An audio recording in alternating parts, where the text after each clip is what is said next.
사도행전 2장 37절부터 42절.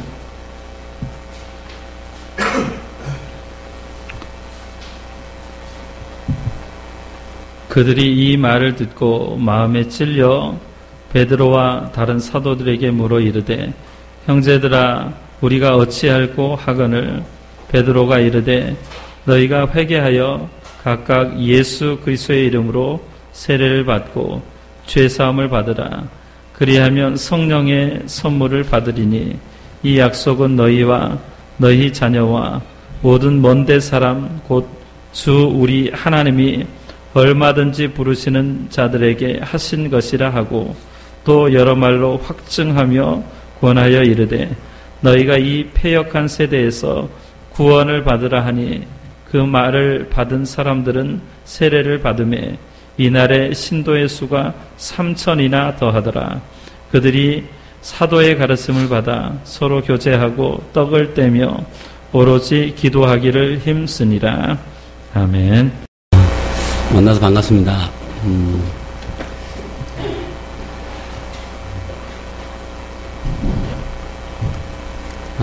목사님하고 사모님은 제가 벌써 안 지가 20년 넘은 것 같습니다. 20년 넘게 제가 보았던 분들이고요. 그래서 참 신실하고 성실하게 주의 일들을 감당하시는 분들인 것을 제가 알고 있습니다. 그때는 우리가 다 싱글이었고, 다 그 애들도 없었는데요. 보니까 반석이하고 은진이 또 보니까 많이 컸고, 좀 세월이 이렇게 흘렀구나라는 생각을 또 하게 됩니다. 제가 사실 이 한국에 오게 된 것은, 이 아까 소개하신 대로 베트남 목사님들을 모시고 한국 교회를 탐방하는 것 때문에 왔기 때문에 사실은 설교할 거라는 거는 생각을 못 했습니다. 그러고 왔는데, 설교 부탁을 받았고, 또 오늘 오후에 또 저희 본교회도 가게 됩니다. 베트남 목사님들을 모시고 이번에 탐방을 하는데요. 이 베트남 목사님들이 얼마나 좋아하시던지요. 특히 밤에 보이는 십자가를 보면서 숫자를 세는 거예요. 십자가 빨간 그 있잖아요. 네온사인 들어온 십자가를 보면서 숫자를 하나, 둘, 셋, 넷, 다섯 막 세시는 거예요. 세시는데 차를 타고 지나갈 때도 저기 교회 있다, 저기 교회 있다, 저기 교회 있다, 저기 교회 있다 막 세시는 거예요. 네, 우리는 한 동네에만 해도 사실 십자가가 수십 개, 아니 수백 개가 보일 수가 있는데요. 베트남에는 예를 들면 한 도를 따질 때 한 도에 십자가가 12개밖에 없습니다.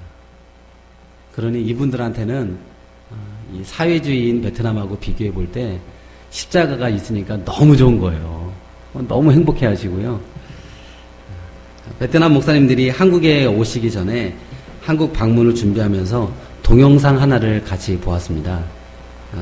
그것은 한국 교회의 부흥을 다룬 1907 어게인이라는 동영상이었는데요. 동영상을 보고 난 후에 한국 교회에 부흥하는 원인이 무엇인가를 함께 또 나누었습니다. 우리는 그 원인을 기도와 말씀 그리고 전도 이렇게 정리를 했습니다. 그 내용들을 저는 함께 여러분과 함께 나누고요. 성덕교회도 그런 부흥하는 교회가 되기를 원하는 마음으로 이 말씀을 오늘 함께 나누길 원합니다. 첫째, 부흥하는 교회는 기도하는 교회였습니다. 1907년 한국교회의 부흥엔 두 여자 선교사들의 기도 모임에서부터 출발되어졌습니다. 그리고 그 기도회에 하디라는 선교사가 그 기도 모임에 참석을 했습니다. 그러면서 그 부흥이 급물살을 타기 시작합니다. 그는 한국에서 교회를 개척했지만 끝내 실패를 하고 말았습니다. 그러자 그는 그 모든 책임이 다 자신에게 있는 게 아니라 그 한국 사람들, 조선인들 책임이라고 생각을 했습니다. 그래서 그는 불평을 하면서 다니기 시작을 했습니다. 그러던 어느 날 그가 이 기도에 참석을 하면서 자기 잘못을 발견하고 회개하기 시작을 합니다. 오늘 본문 말씀에도 말씀을 듣고서 이 사도 베드로의 말을 듣고서 많은 사람들이 그러면은 37절이죠. 이 말을 듣고 마음에 찔려 베드로와 다른 사도들에게 물어 이르되 형제들아 우리가 어찌할꼬 하거늘 어떻게 했으면 좋겠습니까 하고 이렇게 외쳤던 것처럼 이 하디 선교사가 본인 스스로에게 이런 일들이 일어났습니다.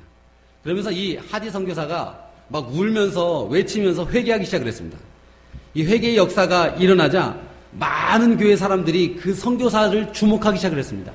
그러고는 서로 자기 교회에 당신이 느낀 그 감정 그리고 당신이 그 경험했던 그 간증을 우리 교회에서도 얘기해 주세요 라고 이렇게 부탁을 하기 시작을 했습니다. 그러면서 그 하지 선교사가 그때 당시 조선의 교회들을 돌아다니면서 이제 말씀을 전하기 시작을 했습니다. 그 말씀을 듣던 중에 길선주라고 하는 한 장로님이 있었습니다. 그 장로님이 말씀을 들으면서 그도 역시 가슴에 막 눌림을 받고 너무나도 답답한 마음이 생겨서 그도 회개하기 시작합니다. 그의 회개는 뭐였냐면 친구가 자기에게 재산을 주면서 이거를 잘 맡아서 가지고 있다가 자기 가족들에게 주라고 했습니다. 그런데 이 길선주라는 이 장로님이 그 재물을 너무나 탐나는 마음이 들어서 그 재물을 가지고 있다가 그 친구에게 주지 않고 자기가 가로챘습니다. 그리고 그 친구는 죽었습니다. 아무도 모르는 사실입니다. 근데 이 길선주 장로가 이 말씀을 들으면서 자기 가슴을 치면서 통회하면서 드디어 내가 죄인입니다. 내가 잘못했습니다. 그리고 회개하기 시작을 합니다. 이 회개를 하기 시작을 하자 예전에는 선교사만 회개를 했는데 이제는 한국 사람인 장로님이 회개를 하기 시작하고 한 성도는 말하기를 장로님 내가 장로님을 내가 밤마다 죽이고 싶도록 미웠습니다. 그래서 내가 장로님을 너무 미워했는데 장로님 내 죄를 용서해 주세요 하고 장로님을 끌어안기 시작을 합니다. 그리고 어떤 사람은 피난길에 가다가 아기가 너무나도 울고 보채고 그러니까 너무 속상한 마음에 길을 가다가 아무도 모르는 곳에 가서 나무에다가 그 아이를 부딪혀서 죽이고 피난길에 갑니다. 아무도 본 사람이 없고 아무도 모릅니다. 그런 상황이지만 그 사람이 회개하기 시작을 합니다. 그런 회개를 통해서 수많은 사람들이 나와서 나는 이런 죄를 지었습니다. 나는 이런 죄를 지었습니다. 또 어떤 어린이는 나와서 제가 선교사님의 돈을 훔쳤습니다. 라고 고백하기 시작했습니다. 어린이부터 노인에 이르기까지 모든 사람이 다 나와서 회개하기 시작했습니다. 그 회개 운동을 통해서 수많은 사람들이 소리내어서 기도하기 시작했습니다. 베트남의 교회는 소리를 내어서 기도를 하지 않습니다. 제가 베트남에 간 지 한 1년쯤 되었을까요? 현지인 교회 새벽 예배에 갔습니다. 처음에 가서요, 참석을 하는데요. 말씀이 이렇게 목사님이 나오더니 목사님 같은 분이 나와서 말씀을 하시더라고요. 그리고 끝나고 나니까, 기도를 하는 거예요. 그래서, 여기도 똑같이 우리나라처럼 말씀이 끝나면 각자 알아서 기도를 하는구나. 라고 생각을 하고 저도 무릎을 탁 꿇고 기도를 하기 시작했습니다. 저는 한국 사람이니까 어떻게 기도하겠습니까? 네, 큰 소리를 내서 기도하기 시작했습니다. 큰 소리를 내서 이렇게 기도를 막 하는데요. 제 앞에 앉은 할머니가 큰 소리로 또 기도하는 거예요. 근데 제가 그분이 더 크게 기도하니까 저도 모르게 어떤 마음이 드냐면 내가 한국 사람인데 어떻게 되냐면 제가 더 크게 기도했습니다. 그러자 그 할머니가 저보다 더 크게 기도하는 겁니다. 그래서 제가 어떤 마음이 드냐면 내가 그래도 한국 목사인데 그런 마음이 들어서 제가 더 큰 소리를 기도했습니다. 더 큰 소리 기도하니까 그 할머니도 더 큰 소리 기도하고 그래서 결국 제가 이겼습니다. 근데요, 문제는 지금부터가 문제입니다. 제가 분명히 이겼는데요, 그 할머니가 맨 마지막에 갑자기 뭐라고 얘기하냐면 예수님의 이름으로 기도합니다. 큰 소리로 그러는 거예요. 그러자 그 새벽 예배에 참석했던 모든 사람들이 전체가 다 아멘 하는 겁니다. 개인 기도가 아니라 대표 기도였습니다. 그 대표 기도를 하고 있는데 갑자기 웬 외국인 한 명이 나타나가지고 큰 소리로 막 그냥 외치면서 기도를 하니까 그 할머니가 이 사람이 왜 그러나 그러고 큰 소리로 더 기도하는데 제가 더 큰 소리를 기도하고 그 사람이 더 큰 소리를 하니까 제가 더 크게 기도하고 그러니 얼마나 그 교인들이 참 저런 사람이 다 있나. 그 할머니가 예수님의 이름으로 기도합니다 하고 기도가 끝나고 나서 저는 의자 밑에 숨었습니다. 의자 밑에 숨어서 쪼그리고 고개를 들지 못했습니다. 그리고 사람들이 모두 다 갈 때까지 일어나지도 못하고 그냥 엎드려서 계속 있다가 다 간 다음에 제가 집에 간 기억이 있습니다. 그날 이후 사람들은 한국 사람의 기도는 대단하다라고 하면서 저를 만날 때마다 기도의 사람, 기도의 사람. 새벽 예배 또 안 와요? 그러고 저한테 이렇게 재미난 말을 해줬습니다. 이번에 베트남 목회자들과 기도하는 교회들을 탐방을 했습니다. 순복음 교회를 가고 싶다고 하더라고요. 한국에서 제일 큰 교회를 가고 싶다고 하더라고요. 그래서 함께 모시고 갔습니다. 그래서 그 교회는 기도하는 교회죠? 라고 물어보더라고요. 그래서 제가 네 라고 얘기했습니다. 그리고 새벽 예배, 아까 말씀하신 대로 새벽 예배를 또 이렇게 몇 부에 걸쳐서 예배 드리는 한국 교회가 있다는 것을 이분들이 깜짝 놀랍니다.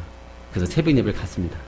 새벽 예배 드리는데 이분들의 눈이 휘둥그레지면서 카메라 셔터를 예배 시간인데 자꾸 프레시 터뜨리면서 막 예배 찍는 거예요. 이거 어떡하나 말려야 되나 라는 생각도 있지만 말리지 않았습니다. 그분들이 그걸 보면서 참 놀라는 모습도 있었습니다. 그리고 또 밤에 또 심야 기도에 또 참석하도록 했습니다. 그 심야 기도에 참석을 하면서 소리내서 막 기도하는 한국 사람들을 그분들이 이해를 못했는데 이 한국 사람들을 보면서 이제 이해하기 시작했습니다. 한국의 부흥이 소리내면서 회개하는 그것에서부터 시작됐다는 것을 이분들이 알기 시작을 했습니다. 저는 그 뜨거움의 기도가 저는 여러분 이 자리, 이 성덕교회에 함께 있기를 바랍니다. 여러분의 그 두 선교사의 자그마한 다락방에서의 그 자그마한 기도 소리가 점점 더 커졌던 것처럼 여러분 안에 그런 일들이 있기를 바랍니다. 오늘 제가 여러분의 그 대표 기도를 제가 들으면서 얼마나 감동이 되는지 모릅니다. 그 대표로 기도하시는 분과 그리고 여러분들 모두가 다 그런 마음으로 기도하시면 이 교회가 정말 행복한 교회가 되겠다 하는 그런 소망이 생겼습니다. 두 번째로 부흥하는 교회는 말씀을 사모하는 교회였습니다. 한국 교회는 독특한 점이 있습니다. 그것은 선교사들이 들어올 때 이미 성경책이 번역되어져 있었다는 사실입니다. 중국하고요, 일본이 개방을 하면서 서구의 문물이 들어가고 있을 때요, 한국은 흥성대원군 하면 여러분 아시죠? 쇄국 정책을 펴서 문을 단단히 잠궜습니다. 일본과 중국이 다 열려서 막 그러고 있을 때 한국은 꽉 닫고 움츠리고 있었던 것입니다. 그런데요, 놀라운 사실은요, 우리는 움츠리고 있었지만 움츠리는 그 사이에 일본이라는 곳에 잔 로스라는 선교사가 있었습니다. 잔 로스라는 선교사가 보니까요, 일본 사람만 있는 줄 알았더니 거기 봤더니 한국 사람이 있는 것을 알게 되었습니다. 그리고 저 바다 건너편에 한국이라는 땅이, 조선이라는 땅이 있다는 것을 알게 되었습니다. 그러고서 이 사람이 감동이 되어서 그 한국 사람을 붙잡고서 성경을 번역합니다.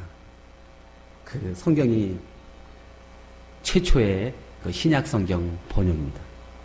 그러면서 이 번역된 성경책들이 있고요, 이 성경책이 중국을 통해서 또 일본을 통해서 유학생들에게 퍼져나가기 시작을 합니다. 그리고요, 선교사들이 한국이 문이 열려서 한국에 선교사가 들어가게 될 때는요, 이미 그 선교사의 손에는 한국어로 된 성경책이 있었다는 사실입니다. 전 세계 어느 나라를 봐도 그 나라를 들어갈 때 성경책을 가지고 들어갔다고 하는 나라는 이 세상에 한국 외에는 그 어느 나라도 없습니다. 하디 선교사와 길선주 장로의 회개운동이 일어나면서 이들의 말씀을 듣기 위해서 수백 리, 수천 리 떨어진 곳에서 사람들이 모여오기 시작을 했습니다. 산을 넘고 또 산을 넘고 강을 건너서 사람들이 오기 시작을 했습니다. 어떤 사람들은요, 이 지게에 쌀을 엄청 많이 짊어지고 왔습니다. 그래서 그 사람에게 선교사가 물어봤습니다. 왜 당신은 그 쌀을 짊어지고 왔습니까? 그 사람이 하는 말이 나는 이곳에서 하나님의 말씀을 듣고 또 듣고 듬뿍 듣고 싶습니다. 그래서 쌀을 가지고 와서 여기에서 잠을 자면서 이 쌀을 먹으면서 저는 여기에서 하나님의 말씀을 듣겠습니다. 내가 변화될 때까지, 내가 그 길선주라는 그 장로님처럼 내가 깨질 때까지 나도 깨지기를 원합니다.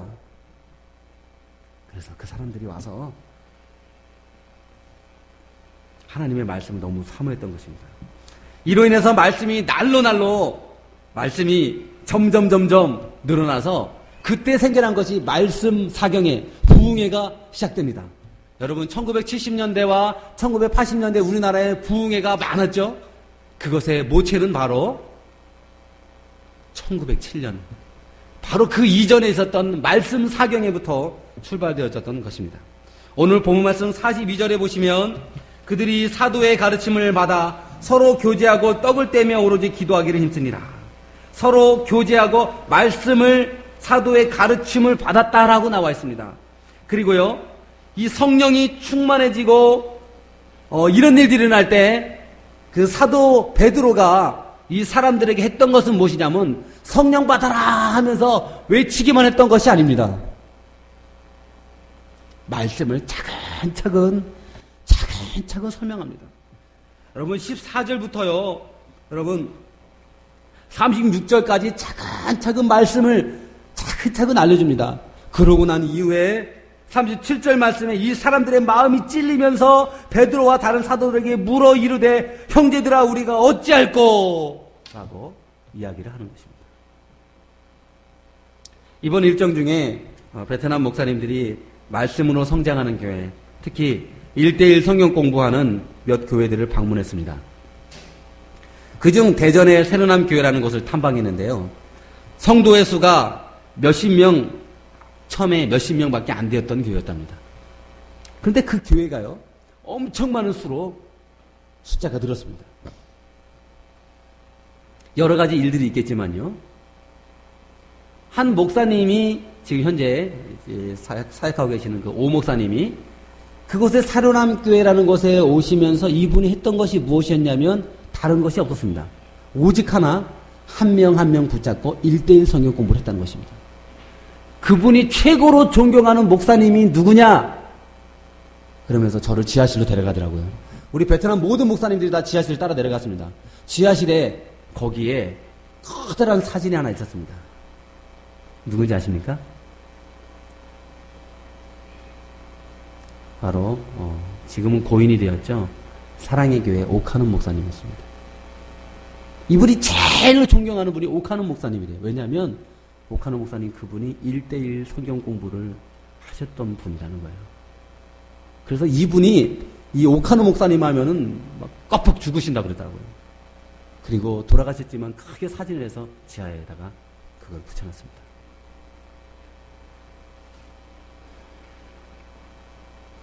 그러면서 이 교회가 이 1:1 성경 공부로 인해서 수많은 사람들이 몰려들기 시작을 했고 지금은 대전에서 제일로 큰 교회가 되었습니다. 베트남 목사님들은 깜짝 놀라서 이렇게 물어봅니다. 아니 1:1로 성경 공부해가지고 언제 교회가 성장합니까? 1:1 성경 공부해가지고 언제 사람들이 늘어납니까? 하고 베트남 목사님들이 물어봤습니다. 그런데요, 그들 앞에 말씀의 힘이 얼마나 강한가를 한국교회 와서 이분들이 보았습니다. 제가 베트남에서 1:1 성경 공부에 대해서 얘기를 했을 때 이분들이 별로 듣지를 않더라고요. 근데 한국에 와서 그 교회들을 다 탐방해 보면서 느끼는 게 뭐냐면 1:1 성경 공부, 이 성경 공부가 얼마나 중요한지 알겠습니다 라고 얘기를 하더라고요. 저는 베트남에서 여러 가지 사역을 합니다. 그 중에 하나가 어린이 찬양단인데요. 작은빛 선교단이라 이름을 지었고요. 베트남의 유일한 합창단입니다. 지사님 아까 이렇게 하시고 기타도 잘 치시고 노래도 잘 하시는데 제가 음악을 굉장히 좋아합니다. 올 8월에 저희는 정기 연주회를 할 거고요. 음반 CD도 4개를 내었습니다. 성악 지도 선생도 처음엔 제가 하다가 이제는 베트남 또 성악 전공한 사람이 있고 또 한국에 또 성악 전공한 KBS 극동방송의 그 어린이 합창단을 지도했던 우리 선교사님이 지금 성악 지도를 하고 있습니다. 총무도 있고요. 어머니 회장도 있습니다. 그리고 제가 동탑성이라는 사이공에서 약 3시간 정도 떨어진 곳에 그 교회들을 섬기고 있습니다. 사역들이 참 재밌습니다. 그래서 이번에 그 오셨던 목사님들도 동탑이라는 곳에서 오신 목사님들이고요. 그리고 저희 사역이 얼마나 재밌는지요. 주변의 선교사님들이 저희가 사역하는 곳에 와서 탐방하고 그리고 그것을 모방해서 같이 또 그렇게 합니다. 그럴 정도로 지금 베트남에서는 사역의 모델로 현재 뜨고 있는 그런 현상들이 일어나고 있습니다. 그런데요, 저는 이 사역들보다 제가 더 중요하게 생각하는 사역이 있습니다. 그것은 바로 말씀 사역입니다. 저는 지금 베트남에서 제가 하고 있는 게 있는데요. 그게 바로 1:1 성경 공부입니다. 베트남에 1:1 성경 공부를 하는 선교사는 없습니다. 그리고 베트남에서 1:1 성경 공부를 베트남 목사님들이 모릅니다. 그럼에도 불구하고 저는 이 1:1 성경 공부를 합니다. 제가 한국에 있을 때 원주에서 조그만 개척교회를 저하고 아는 목사님하고 둘이 했습니다. 여러분 제가 보면서요, 제 옛날 생각이 제가 납니다. 성도 수는 얼마 안 되었습니다. 근데 제가 감사한 것은 같이 구역 예배를 드리는데요, 너무 좋더라고요. 가족 같은 분위기가 너무 좋더라고요. 그런데요, 교회 성도들에게 제가 설교를 할 때 그분들이 다 듣느냐? 제 얘기를 못 듣더라고요. 그래서 구역 예배 가서 제가 설교를 했습니다. 그래서 제 속으로 구역 예배를 드리면 이분들이 다 내가 원하는 대로 인도가 되겠지. 근데 아니었습니다. 그것도 실패했습니다. 그래서 제가 그룹으로 몇 명만 모아놓고 성경 공부를 했습니다. 제 말대로 다 따라주겠지. 아니었습니다. 그것이 안 되었습니다. 그래서 제가 베트남에 가서 제가 깨달은 것은 여러 사람을 놓고 내가 하는 게 아니라 그냥 딱 한 사람 놓고 내가 하겠다 하는 마음으로 지금 성경 공부를 제가 하고 있습니다. 한 명을 제가 가르쳤고요. 벌써 2명이 지금 졸업을 했습니다. 졸업을 했고, 그리고 그 졸업한 사람들이 지금 또 제자들을 또 선택해서 성경 공부를 하고 있고요. 저는 또 다른 사람을 또 선택을 해서 제가 돌아가면 또 1:1 성경 공부를 또 할 겁니다. 그래서 저는 평생 베트남에 있는 동안 다른 것보다 1:1 성경 공부 이거를 제가 정말 내 생명으로 여기고 제가 하려고 제가 마음을 먹고 있습니다. 그리고 이 동탑성이라는 곳에 제가 학사관을 하고 있습니다. 대학생들 기숙사가 있는데요. 그 학생들을 놓고 지금 큐티를 제가 지금 하려고 지금 돌아가면 하려고 계획 중에 있습니다. 큐티 학교를 열고, 그리고 그들에게 큐티하는 거를, 하나님 말씀을 매일 묵상하는 거를 알려주고, 그 다음에 제가 1:1 성경 공부를 하려고 계획 중에 있습니다. 그 다음에 그들을 저희가 잘 키워서 그 다음에 계획하는 것이 뭐냐면 대학생 선교단체를 거기서 열려고 제가 생각하고 있습니다. 그래서 이미 대학생 선교단체에서 파송받은 선교사님하고 연결을 해서 그곳에 계속 접촉 중에 있습니다.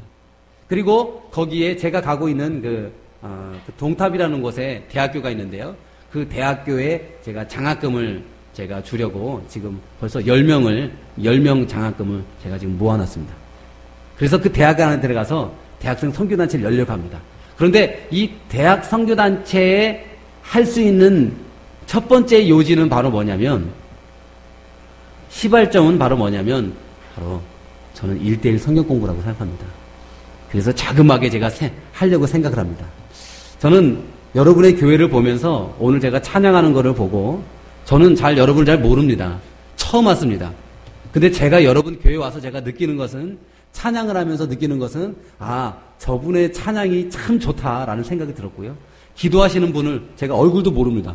그래서 제가 잠깐 눈 떠서 보려고 했더니 저기 한 친구가 저한테 저기 있습니다. 저기서 기도하고 있습니다. 하고 손가락에 해줬어요. 저는 몰라요. 하지만 여러분 교회 와서 제가 느끼는 거는 여러분 이 안에 자그맣게 성경 공부가 이루어지고 여러분이 정말 한 사람 한 사람이 주님의 제자로, 주님의 군사로, 주님의 성도로 쓴다면 이 교회가 정말로 행복한 정말 그런 교회 되겠다는 생각이 듭니다. 저는 이 주변에 명성교회가 있다는 거 압니다. 영성교회가 크면 얼마나 큽니까? 여러분 마음보다 크겠습니까? 주님의 마음보다 크겠습니까? 여러분이 만약에 이 자리를 베트남이라고 여러분이 생각을 하셔서 여러분 한 사람 한 사람이 제자가 되고 여러분 한 사람 한 사람이 변화가 되어져서 여러분이 정말로 그 충만한 가운데 이 예배 시간에 충만하게 여러분이 기도하고 찬양하고 주님 앞에 나간다면 저는 이거보다 더 큰 거는 없다고 생각합니다. 하나님이 누구의 예배를 받으시겠습니까? 제가 베트남 목사님들하고 같이 그 동영상 1907년 어게인 동영상을 보면서 맨 마지막에 오카노 목사님이 한마디 하는 게 나옵니다. 거기에 오카노 목사님이 뭐라냐면 이 수적인 부흥은 이게 중요한 게 아닙니다. 이게 중요한 게 아니고 한 사람 한 사람이 제자화 된 것이 제일 중요합니다. 이것 때문에 이 한국교회가 사는 것입니다. 라고 그분이 얘기했습니다. 그래서 제가 베트남 목사님들에게 제가 제일 강조하는 게 뭐냐면 여러분 가셔서 베트남에는 1대 성경 공부가 없습니다. 그룹 성경 공부도 없습니다. 그래서 제가 제안하는 게 뭐냐면 여러분 가셔서 제발 1대1 성경 공부 하십시오. 여러분 부끄럽게 생각하지 말고 저한테 1대1 배우십시오라고 제가 얘기했습니다. 제가 베트남에 가면 그분들에게 다시 제안할 겁니다. 그리고 나하고 하자고 제가 제안할 것입니다. 여러분 제가 성경 공부 어떻게 하고 저는 모릅니다. 여러분 안에 저는 1대1의 부흥이 여러분 안에 있기를 주님의 이름으로 축원합니다. 세 번째로요. 부흥하는 한국교회는 전도하는 교회였습니다. 사회에 빛이 되는 교회였습니다. 1907년의 부흥운동이 기도와 말씀으로 뜨거워지는데 그치지 않았습니다. 수많은 병원들과 학교들이 선교사님들을 통해 생겨나기 시작을 했습니다. 사람들은 이웃을 돌보는 교회를 보았고 우리에게 꼭 필요한 것이 교회라고 인식을 하기 시작을 했습니다. 제가 동탑성에서요 사역을 한다고 잠시 말씀을 드렸는데요. 저 혼자가 아니라 팀으로 함께 사역을 하고 있습니다. 교회를 통해 구제 사역을 하고 있습니다. 이로 인해 15명밖에 안 되었던 안봉교회라는 교회가 있었는데요. 지금은 70명이 되었습니다. 이 교회 이름이 안봉교회인데요. 이 교회는요, 1970년에 처음으로 모임이 시작되었던 교회입니다. 그런데요, 이 안봉이라는 지역에 가장 크게 부흥하고 있는 종교가 있습니다. 그 종교의 이름은 호아하오교라는 종교입니다. 이 종교는 불교의 이단과 같은 종교입니다. 우리나라로 따지면 한 원불교 같은 그런 불교입니다. 근데요, 이 호아하오교의 교주가 거기에서 죽었습니다. 그러니까 거기에서는 이 호아하오교가 엄청 발전된 그런 지역입니다. 그런데 1970년 최초로 전도사가 와서 거기서 사역을 하는데 그 전도사가 몇 개월 후에 죽음을 당합니다. 근데 왜 죽냐면요. 그 호아하오교 사람들이 몰래 독공부를 타가지고 이 전도사님에게 먹여서 이 전도사님이 거기서 순교를 당합니다.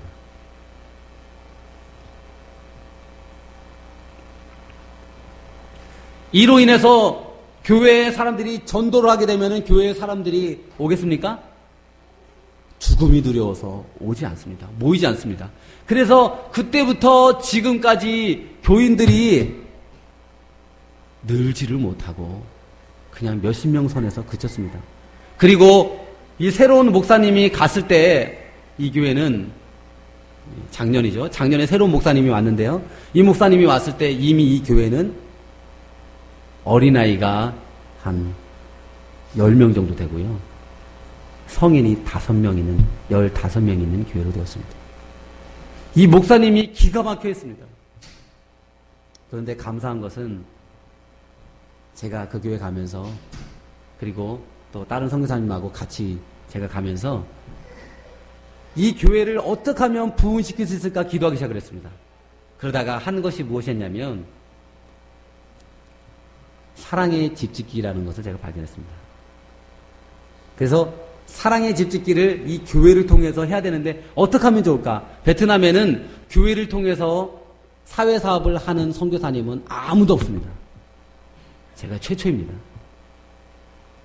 제가 최초로 교회 그 목사님하고 이야기를 하기 시작했습니다. 목사님, 나는 이 교회를 돕는데 나는 그 호화하오교라는 그 종교가 사회사업을 엄청 많이 합니다. 그러면은 우리가 더 많이 합시다라고 제가 제안했습니다. 그러면서 어떻게 할까요? 그래서 이 목사님이 정부 관계자들하고 만나기 시작을 했습니다. 그러면서 이 공산당들이죠. 공산당들하고 만나서 얘기하면서 이 어느 날 이 목사님이 저한테 힌트를 줬습니다. 선교사님, 그 저하고 이 인민위원회 주석이라고 얘기하는데요. 이 인민위원회 주석하고 얘기하다가 인민위원회 주석이 저한테 뭐라고 얘기했냐면 제발 도와주십시오. 이 안봉 지역은 이 동탑이라는 성 중에서도 제일로 가난한 지역입니다. 제발 도와주십시오. 라고 얘기했다는 거예요. 그래서 제가 그 말 정말입니까? 그러니까 정말이래요. 그래서 제가 뭐라냐면 갑시다. 그리고 인민위원회 주석을 만나러 갔습니다. 베트남 목사님하고 저하고 같이 가는 선교사님들하고 가서 제가 그분에게 물어봤습니다. 저는 한국 목사입니다. 솔직하게 얘기했습니다. 그런데 제가 들어보니까 당신이 이 지역이 정말로 가난한 지역이기 때문에 제발 도와달라고 얘기를 했다고 하는데 사실입니까? 그랬더니 그분이 사실입니다. 그러면 당신은 우리가 도와주기를 원합니까? 우리는 목사입니다. 그런데도 도와주기를 원합니까? 라고 단도직입적으로 물었습니다. 그랬더니 그분이 당신이 목사든 뭐든 상관없습니다. 도와주십시오. 이 이야기는 정말 역사적인 이야기입니다. 왜냐하면 다른 지역 어느 곳에도 사회사업을 교회하고 하는 선교사는 없습니다. 처음으로 이게 시도가 된 겁니다. 그러면 내가 돕겠습니다. 그러고서 우리가 시작한 게 작년에만 사랑의 집 짓게 하는데 지금 30채를 넘게 지었습니다. 그리고 이뿐 아닙니다. 저기 두귤리라는 교회 김창소 목사님이라는 분이 있는데 이분이 와서 감동을 받아서 100명의 중학생에게 장학금을 내가 대겠습니다라고 얘기했습니다. 그래서 지금 현재 100명의 장학금, 사실 우리나라 돈으로 하면 한 명당 6,000원 정도밖에 안 됩니다. 한 명당 6,000원 정도 해서 그 돈을 지금 그 교회가 감당하고 있습니다. 그래서 100명을 감당해서 현재 안봉중학교에 100명의 장학금을 주고 있습니다. 이뿐이 아니고요. 사랑의 쌀을 우리가 전달하고 있습니다. 그 지역은 비가 많이 오는 지역이기 때문에 쌀 농사를 많이 하는 지역이지만 1년에 3개월은 물이 가득 차 있어서 아예 농사도 못하고 아무런 일도 못합니다. 바로 그때 우리가 그 사람들이 재배했던 그 쌀을 사서 그들에게 우리가 전달해 주는 것입니다. 그리고 얼마 전에는 저희가 유치원을 저희가 지어서 저희가 그들에게 해줬습니다. 그 사람들이 너무너무 좋아가지고요. 우리한테 뭐라 그러냐면 이 공산당들이죠. 너무 좋아가지고요. 제발 여기 막 마음껏 하십시오. 당신들이 원하는 거 마음껏 하십시오. 교회 행사 마음껏 하십시오. 다 하십시오. 그래서 사랑의 집 짓기를 지어주자 사람들이 감동이 되어서요. 교육이 시작을 하고요. 그리고 의료사역도 교회에서 하라고 그러고요. 그러면서 사람들이 한두 명씩 오기 시작해서 지금은 15명이 했던 교회가 어른들 5명이 했던 교회가 지금은 작년 70명이 되었습니다.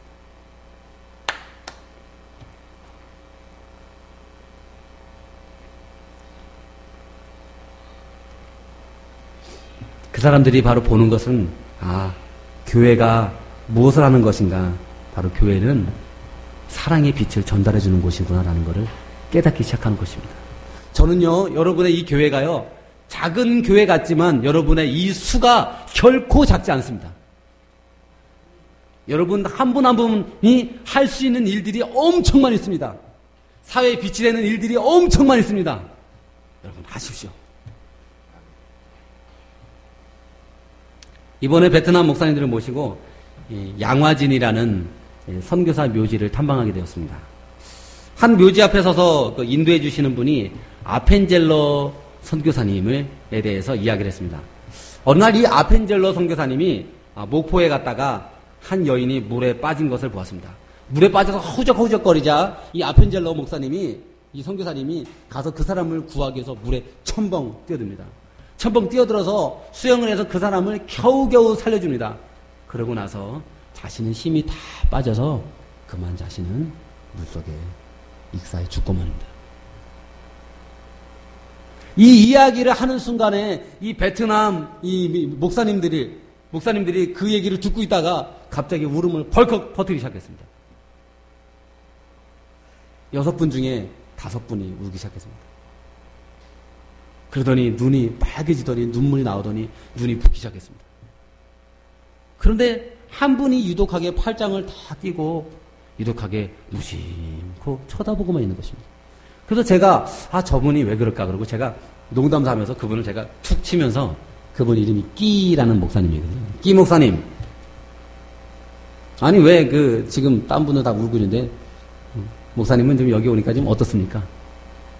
그 말이 무섭게 그분이 갑자기 팍 눈물을 터뜨리는 겁니다. 그러면서 그분이 막 꺼이꺼이 그러면서 막 울으시는 거예요. 그러더니 저를 어깨동무를 탁 하더니 한쪽 편으로 저를 데려갑니다. 그러면서 저한테 하는 말이 뭐냐면 선교사님 내가 몰랐습니다. 내가 왜 선교사들이 베트남에 왔는지 몰랐습니다. 내가 왜 당신들 이 세 사람이 베트남의 이 동탑성에 와서 사역하는지 몰랐습니다. 그러면서 막 우시는 거예요. 그러면서 하는 말이 나는 내가 죄인입니다. 나는 베트남 땅에 선교사들을 위해서 묘지도 만들어주지 않았습니다.